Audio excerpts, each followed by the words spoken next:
Good afternoon, ladies and gentlemen. My name is Mark Houston. I'm an alcoholic. And morning of October 19th, 1982, the power of God showed up in this atheist alcoholic's life and separated me from alcohol. And it is that power, along with some disciplines I was taught in the big book of Alcoholics Anonymous, that has allowed me to not take a drink from that moment until this moment. And I am immensely grateful for that. And I show that in different ways, through sponsorship. I have a home group called Carry This Message Group I belong to in Austin, Texas. It meets every Monday night from 6 to 7. If you're ever down, come see us. I never miss that group. I'm the treasurer of that group. I show up for every group conscience. You see, I love being sober. Longer I'm sober, I see God and experience God in the pots and pans and the simplicity of my life. For example, when I was drinking, at times I lived on your couch or in a car. And I'm glad when I woke up this morning and it's 20 degrees above zero, I was in a nice, warm motel room. I don't take being sober for granted.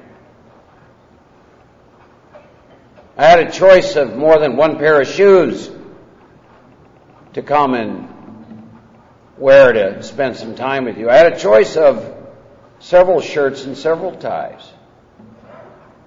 That isn't how it was when I came in. I got a driver's license. I have an insurance card. And everything is valid in my life. I have a current mailing address, can you imagine? Had it for quite some time. Had the same phone number for a long time. See, I don't take any of these things for granted. The electrical company floats me electricity 30 days in advance. I didn't have any of that stuff. See, when a guy like me takes a drink, I give up all rights to operate on the planet, and ultimately I will either die or be locked up. That is my experience. We're all forged and shaped by the groups we, I think, first came into, by the men and women in our life who have influenced us, by our sponsors, and so it is with me. And I sobered up in Denver, Colorado, and I immediately fell in to a hotbed of big book men and women. See, I think God knows exactly what we need. This is how asleep I am. I took my first drink of alcohol when I was 16. I took my last drink when I was 36. And unless I was either in the military or completely unable to drink, I was a daily drinker, a blackout drinker. I placed alcohol above everybody and everything, as evidenced by my story and my amends. And I get separated from alcohol, and I'm about 6 months sober before I realized I haven't been drinking. Now, when you're that asleep, it's a problem. See, there's nothing worse than being an alcoholic and having 1 to 5 days off alcohol and then think you're choosing to relapse. Kept me drinking for a long time. The idea that I'm involved with my relapses. See, I'm a real alcoholic and I've lost the power of choice in drink. And when I look back, that happened for me very early on in my drinking career, probably by the time I was 18. But I couldn't see it. And that group that I got sent to, they didn't work off the assumption that because I walked into their meeting that I was a real alcoholic. Some of you, I think, might have known the first man who carried the real message to me, Don Pritz. Don died several years ago. Wonderful man. He did a great thing for me. He did not assume that I knew what it meant to be an alcoholic. He probably denied right up to his death that he ever sponsored me. Some of those groups I went to were purists, and the word sponsor is not mentioned in the recovery portion. They didn't use it. They didn't believe in dependencies. I made the mistake of saying 2 or 3 times in a meeting, my sponsor said, and I was told in no uncertain terms, I don't want to hear you say that again. What's the book say? What's the book say? No dependencies. What's the book say? Thank God for that. Thank God they didn't fall into that dependency trap. My sponsor says, sponsors drink, they die, they get old, you move, all kinds of things. They knew that. I called on. It always looked the same. He'd ask me, have you prayed? If I said no, he would hang up. So I either prayed or lied. Then he would say, get your big book. He taught me many things in that process. See, when you're trying to work with a real alcoholic, every time you work with them, you're modeling something to them. And what he taught me is it's about God. What does the book say? The recovery portion. About everything. Relationships, money, health, name it. The big book covers everything. There isn't anything I've ran into since the day I got sober that I can't get a solution in the big book. One of the most profound pieces of literature I've ever read. And I've read a lot because I had my years in which I was going to get to know God intellectually. I think everyone who's long time sober goes through that. If you get through that, maybe you'll have the experience I had. I was taken to a place for almost 4 years. I couldn't read anything except the big book. It's as though God said, why don't you quit reading about me and just start living me? It was a wonderful experience. I was born and raised in Iowa, second oldest of 4 boys. Raised in a Norwegian farming community of 3,000, 4,000, 5,000 people. Hard-working people. Mother's side of the family was where all the Norwegian is. Very stoic. If they had an emotion, you would never know it. I had a 19-year time period in my life where I never shed a tear. There's a connection between that and staying drunk. Because when you completely emotionally disconnect from yourself and you think that that part of your being does not exist, that leads to problems. And I used to drink behind that. My dad's side of the family is lots of alcoholism. Dad died of alcoholism, 86. It said his aorta burst, but he died of alcoholism. It's all over that side of my family.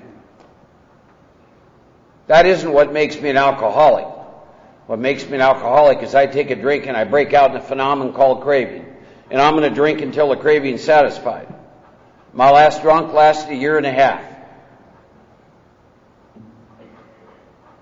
1.5 years. Took me the longest time when looking at the first step to understand that when I take a drink, the drink takes me. I laugh when I hear people talk about they think they know what it looks like if they ever pick up a drink again. See, if I knew what it looked like, you'd have another speaker, because that would imply I had power over alcohol. I don't. I am powerless over alcohol. I take a drink, and the drink takes a drink, and the drink takes Mark. And that's the way that rolled. And as if that wasn't bad enough, then that got coupled with the other thing called a mental obsession, in which I would have periods of time from the time I was 16 till I was 36, in which I would be separated from alcohol, and I needed to not drink alcohol based on what I do when I drink alcohol, and I drink alcohol. And not realizing that I'm not involved in that. That incredible first step. As far as I can tell, 1/3 of the big book was devoted to me, the recovery portion of the text is devoted to me finding out my truth. Why do I want to find out that truth? Because if you're a victim of the disease of alcoholism, you, like me, suffer from a deadly illness, and it kills and kills every time. 2 weeks ago, 18-year-old alcoholic left the place I worked 3 days early. Been there almost 90 days. Very young, bad alcoholic. Didn't think he was an alcoholic. They found him 4 days ago. His grandmother found him dead. 18 years old. Alcoholic poisoning. Alcoholism kills. I will go to any lengths to prevent that.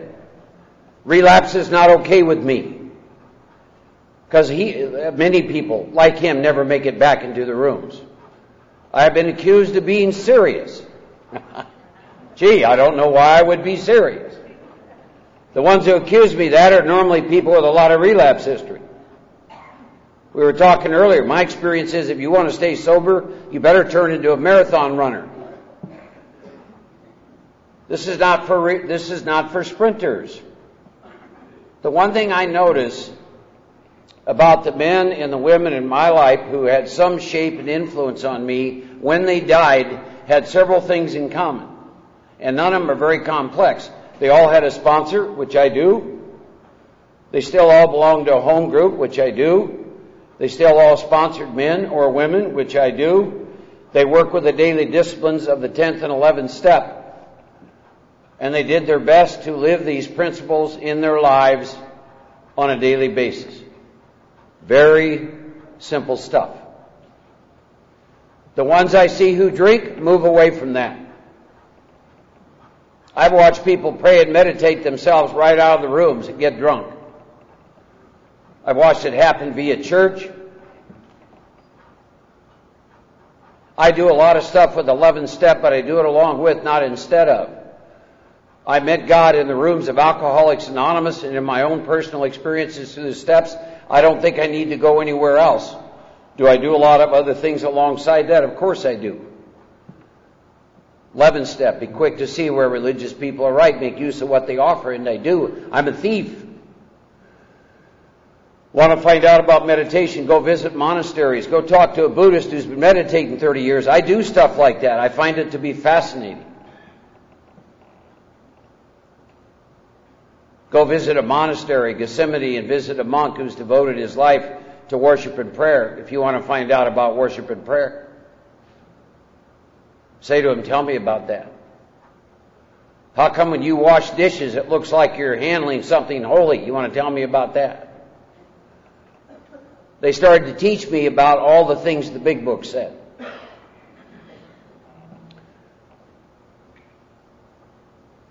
I migrated out of high school into college, and drinking began to show up tremendously in my life. I wound up going to 4 universities, and after 6.5 years of college, there was a little thing going on called Vietnam, and there was a little thing coupled with that called the draft. And they said to me, it doesn't appear to us as though you're ever going to get done, so we're going to draft you, and they did. Sent me over there for 13.5 months. Now, inventory will really mess up your story. I got a lot of mileage out of Vietnam for a long time about what a poor victim I was until I wrote inventory and realized that because of my drinking and because of my sloth and my laziness in college, I sent the draft board an invitation to draft me, and they complied, and then I got mad at them. A resentment inventory will change your entire story, particularly if you have any areas of your life in which you like to pretend that you're a victim, which of course implies that you are not responsible.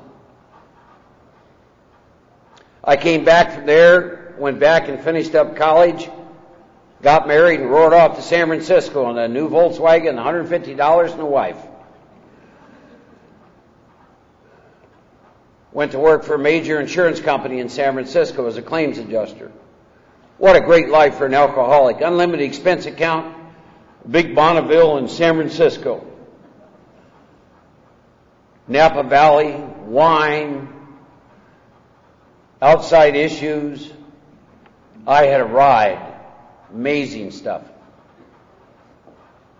And I don't know how I got this way. I was this way for a long time, and I was this way sober. But how I experienced myself internally and how you experienced me externally, there always was a huge gap.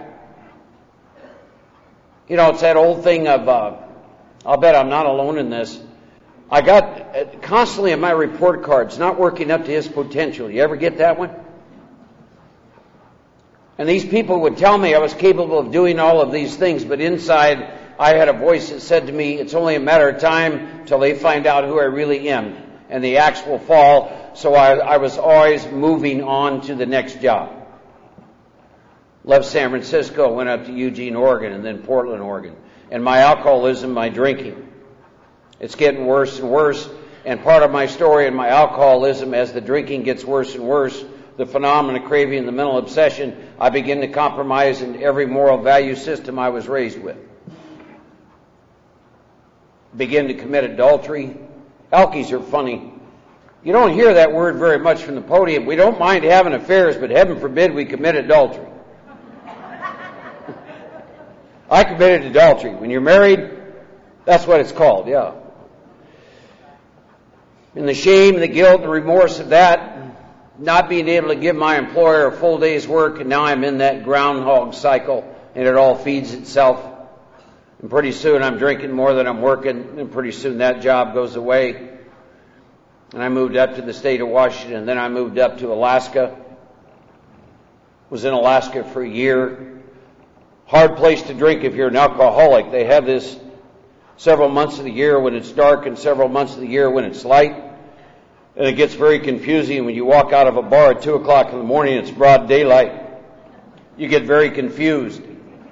Is it 2 a.m. or 2 p.m.? From there, I wound up going back to Colorado. Last 2-3 years of my drinking is when I slept in cars and on couches and things of that nature. And through a series of events, I wound up in a detox. And then I wound up going to a 30-day rehab, and out of there, I wound up going into the rooms of Alcoholics Anonymous and meeting people like Don, my good friend Joe. First couple years in recovery were hard. When I sobered up, I had brain damage, kidney damage, liver damage. Everything I owned fit in a duffel bag. Didn't have a car. But I'd been separated from alcohol. 1 week out of that rehab, I wound up getting a job. I had that job for 8 years. The miracle of God's power showing up in my life. I remember I went to interview with that woman. I was weighing about 260 then. I had a suit that I was wearing that I probably bought when I weighed about 200. And I was sweating bullets because I was terrified. See, if you drank like I did and you get struck sober, and you got to look at this world through sober eyes, it is a very scary proposition. And I'm interviewing, she says to me, well, what have you been doing? I said, well, drinking in rehab. She says, no, I meant for work, you know. So I tell her, she told me later that every bone in her body says not to hire me, but she hired me. Turned out my boss was in recovery. So he'd pick me up a van 6:30 in the morning, and we'd be down there at 7 o'clock. Before we were done, there were 8 of us alkies working for this company. We was in the retail selling cameras and video and all that other kind of stuff. And we were breaking every sales record known to man. The president finally came down and said to the manager, what in God's name are you and your guys doing? He said, listen, they're drunks. They're just happy to be breathing, man. They're here from 7 in the morning till 6 at night. And boy, that was the truth. Thank God for that experience. And then my head started to clear. And then I began that process of the steps. Really taking a look at the first step. I rework the first 9 steps once a year. I do that for this reason. There is a phenomenon I have experienced called reconstruction of the ego. I cannot defeat my ego. It takes the very best of me. And my efforts at the disciplines of the 10th and 11th step fall short. So I always take 1 month out of the year. Last year I did it in April, and I reworked the first 9 steps in a formal setting with other people. Formal meaning we get together and we revisit that first step experience. Doctor's opinion to page 23, and looking at me in this phenomenon craving. What happens to Mark when he takes a drink? You know, this is how intelligent we are. As far as I can tell, the big book has 33 pages of information devoted to you and I answering one question. When I take a drink, do I lose power, choice, and control? You would think that wouldn't take 33 pages. So why would that be? Maybe because I'm looking for every reason in the world why that doesn't happen to me. Because if that happens to me, then I'm a real alcoholic, and that means I'm probably going to have to quit drinking. So I'm looking for the times that I went out and just had 2 and went home. But they're not very many. So I go back and revisit that. And I look at the time when my grandmother died, and I'm up in Alaska, and I get on a plane, and I got 3 days to get to Iowa, and I take a drink, and 6 days later I wake up in St. Louis, Missouri, came out of a blackout and missed the funeral. And I wanted to be at the funeral. And I don't know how I got to St. Louis. And I got hundreds of examples like that. If I take a drink and the drink takes me, and I see my God-awful truth that this is me. And then those incredible pages of 23 to 43 where I look at what is called the obsession, the mental obsession of the mind, in which I will commit the most insane act of my life, stone cold sober, on my power. And is that me? Do I believe that? The first step consideration, do I believe that I've lost the power of choice and drink sober on my power? My power. Not me and God partnered up, but Mark's power. And I look at all of the times in my life in which I had been separated from alcohol for a period of time, should have never picked up a drink, and I picked up a drink, and I see that this is me. I see on my power there's a time when I'll have no effective mental defense against the first drink. How does that translate in terms of the 10th and 11th step? As far as I can tell, the big book says that I am sober today because I'm in fit spiritual condition. Not because I believe in God. Not because I'm a nice guy.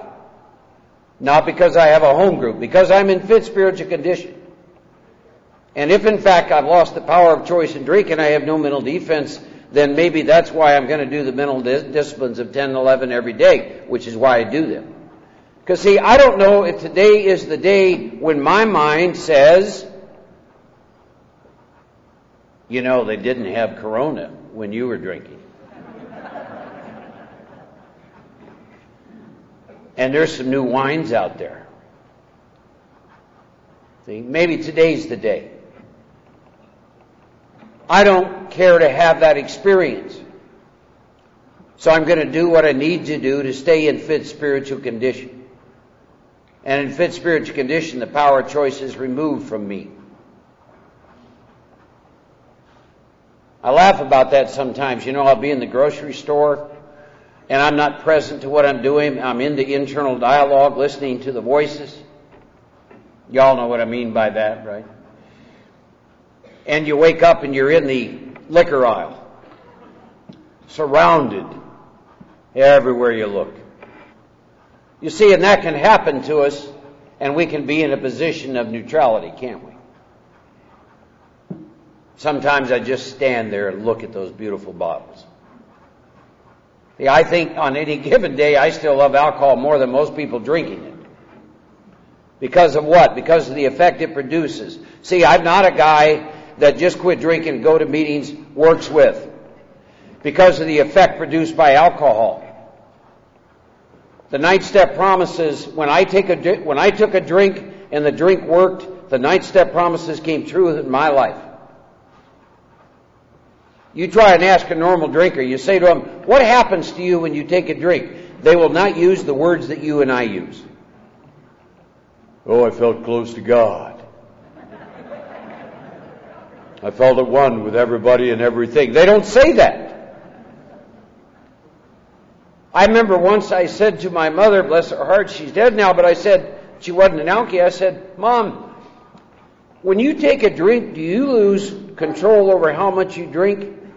And she looked at me and she said, why would I do that?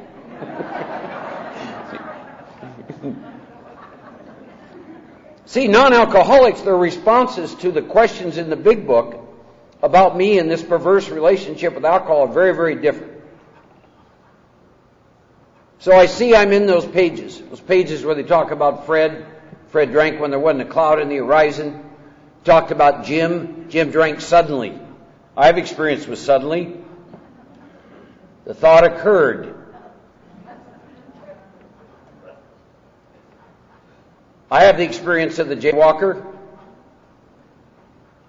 I'm in those pages. That's me. Bottom of page 43, once more, Mark at certain times has no effective mental defense against the first drink. Is this you, Mark? Is this your experience? Is it, Mark, your current experience? You'll hear me use the verbiage current experience. Here's why. I can't live off the food I ate a month ago, and I certainly can't live off the action I took in the steps this year. I think our book calls it resting on our laurels. I've done that before. I paid the price. I don't want to pay the price. Tell you what happens to a guy like me, sober, just going to meetings. Between my 9th and 10th year, I got the opportunity to spend 40 days in a psych hospital in Houston, Texas. That's what happens to a guy like me who's just sober, doing nothing but going to meetings. Asking myself how I got there. Horrific experience. Can't find it in the big book. Came out of that experience. In many respects, it almost feels like I have 2 periods of sobriety, my first 10 years and thereafter. But I got released from that hospital in 1991, and I was down in Kerrville, Texas. And I went into the big book, and I started asking myself some questions, particularly around the 10th and 11th and 12th step. And the questions were this: what have you been BSing yourself about that you say you're doing that you haven't done? And I saw how strict those disciplines were. So I really recommitted, and from that day to this, I stayed committed. I reworked the first 9 steps 4 times in the first 2 years. I had a lot of unfinished amends I didn't clean up. I missed that line in the 8th step, made a list of all ALL persons we had harmed. I didn't understand the connection, that everything is connected, that if I have unfinished amends today, sober, that has a connection between me and everything and everybody. I didn't understand that. I didn't do enough work with inventory, the resentment inventory, the fear inventory, the sex inventory. I remember being 14 years sober, sitting in a grocery store, in my car outside the grocery store, afraid to walk in because somebody might say hi to me. See, I need God in my life. I need to be grounded in the power of God in my life. To do what? To live life. I don't know how I did what I did yesterday, and the world expects me to do it today. What alkie knows anything about a long-term relationship? Right? The most significant long-term relationship I ever had was the Internal Revenue Service. Lasted 14 years. I grieved for a year when it was over. But boy, I learned the lesson. I got a CPA, and if anything, it's overpay, overpay, overpay. I will not invite those people back into my life again.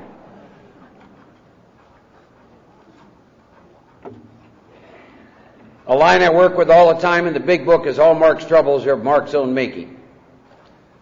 That's one of the most strongest statements of power that you'll find in the book. That means I'm responsible for my life, all aspects of it. My health, my wealth, my sobriety, my relationship with God, my seeking, all of it. It means I got to give up the blame thrower. And I get a rest in taking complete responsibility for my life. When I go back through and I look at the steps, I take a look at what I call my current unmanageability. Another word for it is my current agnosticism. Areas of my life in which I still am experiencing fear.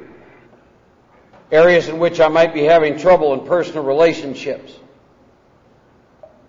Prey to misery and depression. And I take a look at all of that, and buried in the middle of all of it is fear, and I'm into fear because I'm into self-reliance, and there is no God. And then I take that into the second step. How do you look at the second step if you've been sober for a while? Easy. Is there a God that I can know who can take me past here?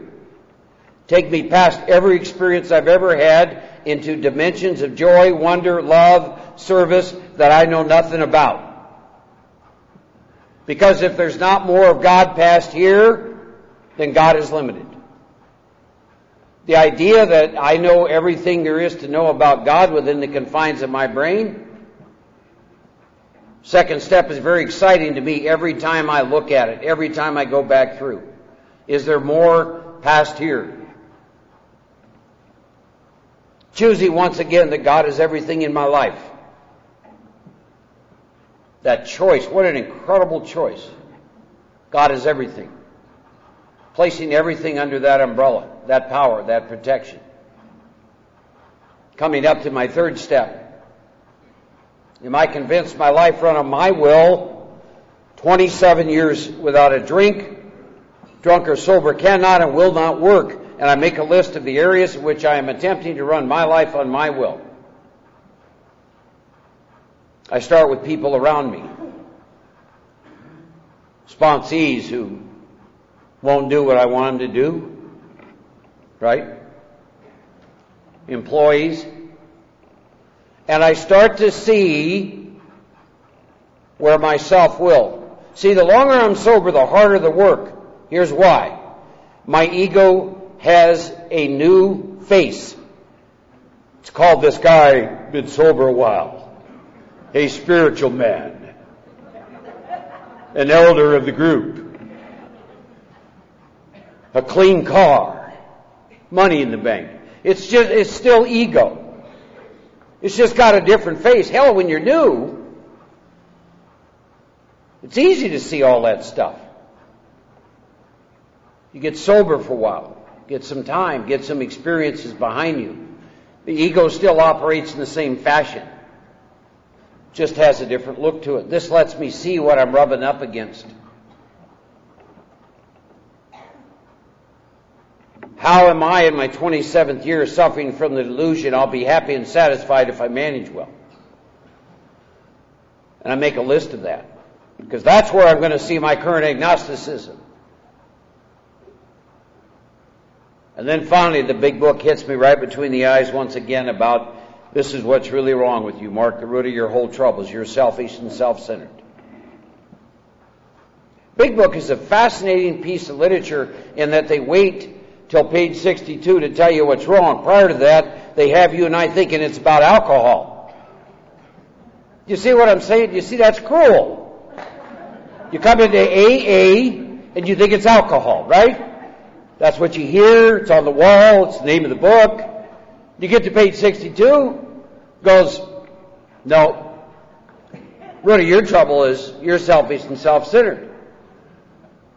And they're bold enough to even follow that on the next page saying, by the way, just so you know, your drinking's but a symptom of what's really wrong with you. See? AA from the day I came in is still a Cheech and Chong experience. Well, what do you mean? Alcohol's not my problem. It's not your problem. See, if alcohol is your problem, Mark, detox would have worked. And that little light goes off. Whoa, what does that mean? It means if alcohol was your problem, we would have separated you from alcohol, patted you on the fanny, and said, go have a good life. We tried that hundreds of times. You'd go drink again. So we got to figure out the causes and conditions. Okay. Make that third step decision. Now you start to write inventory. I wrote inventory last year, 7 names. That's the first column. Second column is where my resentment are. I had 23 of them. I love to write the second column, and I don't pretend I'm nice. Nice alkies scare me to death. See, I know better.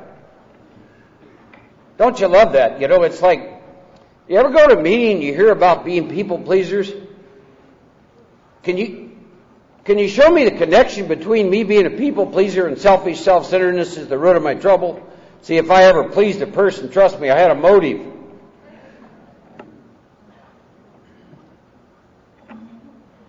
So I wrote all the second column. And it wasn't nice. Because I'm not nice on my power driven by my self-will. I'm driven by fear, self-delusion, self-seeking, and self-pity. I'll give you a little example. How nice I am. A couple employees who work for me, 2, 3, 4 of them, quit. No notice. Abandon the job. Second column. Quits like a coward. A jackal in the night. He has no balls. He has no integrity. If he was a real man, he would have given an appropriate amount of notice, but he's a punk. See, I'm not nice. You do something that hurts, threatens, and interferes with me, I don't care how long I'm sober, inwardly, this is what you're going to deal with, right? So I finish all that second column, and then I go into my third column. I better see where I'm playing God in my third column. Self-esteem. I'm a loyal employee. I always give proper notice. I'm a man of integrity. John Wayne. I have balls. Yeah. You know, I am my money. Don't threaten my money. Just third column. See, and I see what I'm rubbing up against. Then I write the fourth column, and it turns the second column into a lie. And that's what better happen to you when you write inventory. Your third and fourth column better turn the second into a lie, even though it has a grain of truth to it. Otherwise, all your troubles are not of your own making, and you'll never get free. Mine are. Why? I hired him.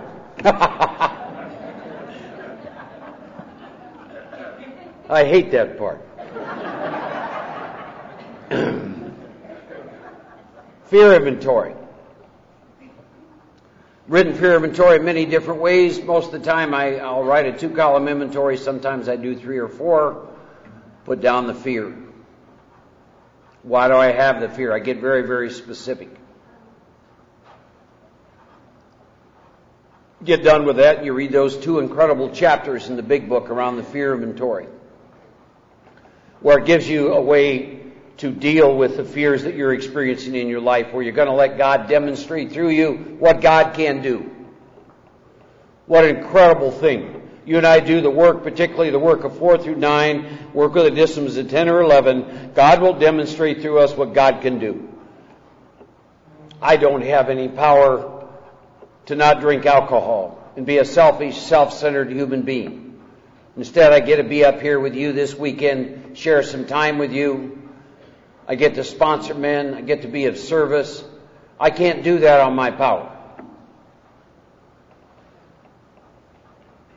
I ask God to remove it and remind me what He would have me be, my third step decision. I'm God's child. I'm an actor. God's my director. I'm an agent. God is my principal. I'm an employee. God is my employer. And the fear can leave. Third inventory, sex inventory. Stay sober long enough, it becomes about relationships. About 9 questions in there you have to answer.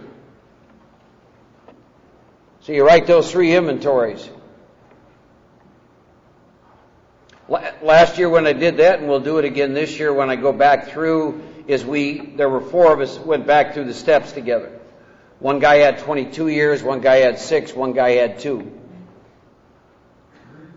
It's funny when you're going back through the steps and sharing inventory with someone only 2 or 3 years sober, because the guy starts laughing when I'm reading my inventory, right? I said, "What are you laughing at?" And he said, "Well, I just thought you'd be healthier by now."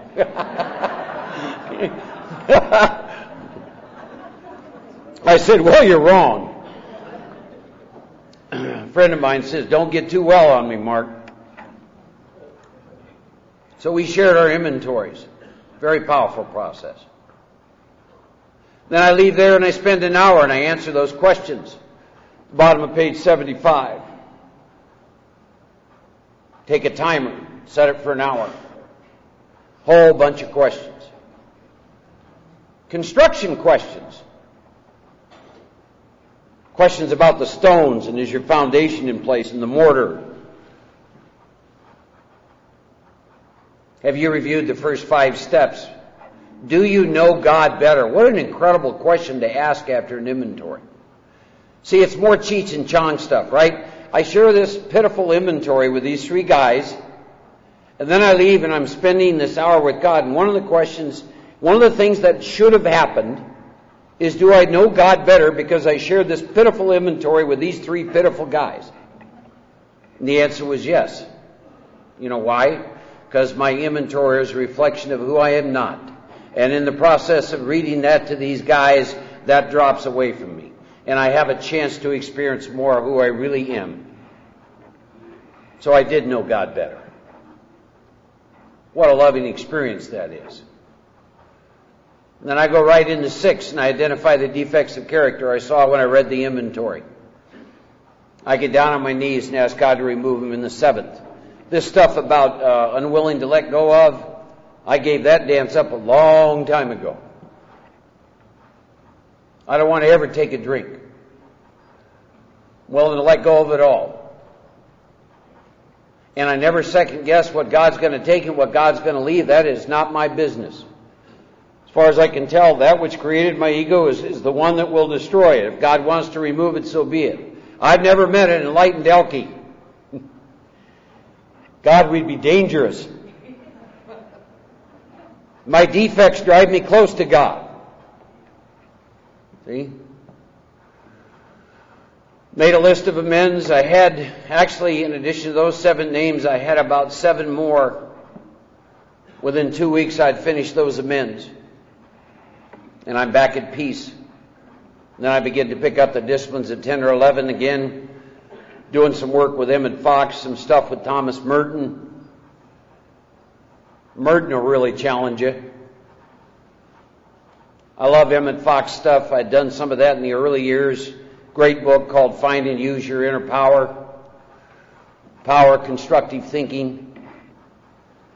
They gave an exercise in there which I have failed at miserably. I've tried it many times over the years. It's called a 7-day mental diet, in which you attempt to go through a whole day for 7 days in a row, turning your thoughts to positive thoughts. Jeez, I tell you. Just like today, I'll give you an example. I had an opportunity, I did an hour meditation today, and I was hooked up, just beaming and turning inside. And then I went to Starbucks.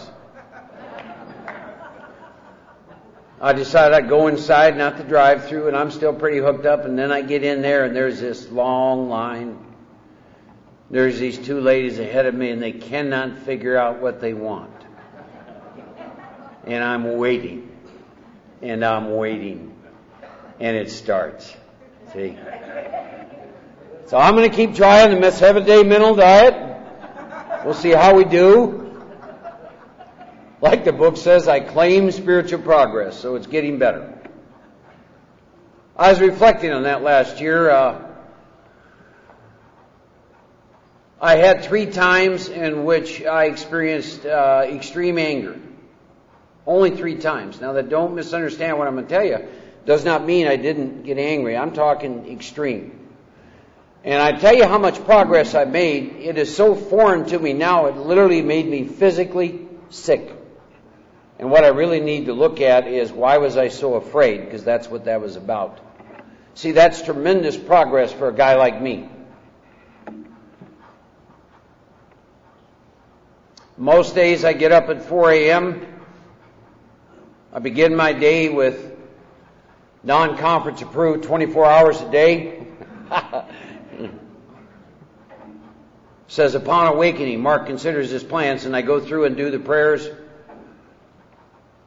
Then I read some meditation books, and then depending on the length of time that I have will determine how long I sit in meditation. I've created a space in my bedroom where I have an altar, sacred space, and I spend some time there. So that when I go out into the world, I can be of service to God and to my fellow human beings, free of Mark, free of my selfishness, my self-centeredness, my fear. Free to enjoy, to smile, to laugh, to bring something back, to never take for granted simple things. Water, food, health, vision, you, sober. The list is on and on and on. To be that awake. To understand how precious it is. To understand it can be gone in a moment. To never take sobriety for granted. To be willing to submit to a way other than my own and give up what it looks like. To really understand that on my power I get drunk and give up rights. And so I do that third step, and I said to God, I offer myself to thee to build with me, and you do with me as you will. And when I live my life that way, what an incredible experience. Working with others, we work out of the big book.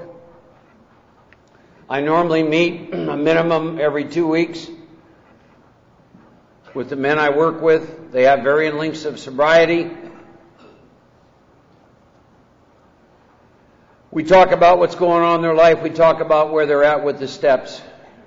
We talk about their home group. We talk about those kinds of things. I stay immersed in the program of Alcoholics Anonymous. You all are my tribe. And I'm clear on that. There's no place else I have ever fit in. I'm also clear on that. So I'm going to stay with my tribe right up to the time my spirit leaves this body. And you can't kick me out. If you're new, find someone who works out of the big book of Alcoholics Anonymous and get after the steps and tap into the power of God in your life. You cannot imagine it. It is beyond your wildest dreams. There is a God who loves you that will take you to your knees weeping with the power of that love in your life. And it can show up everywhere. In your work, in your home, in your community, in these rooms. Don't miss out on it. God bless you. Thank you.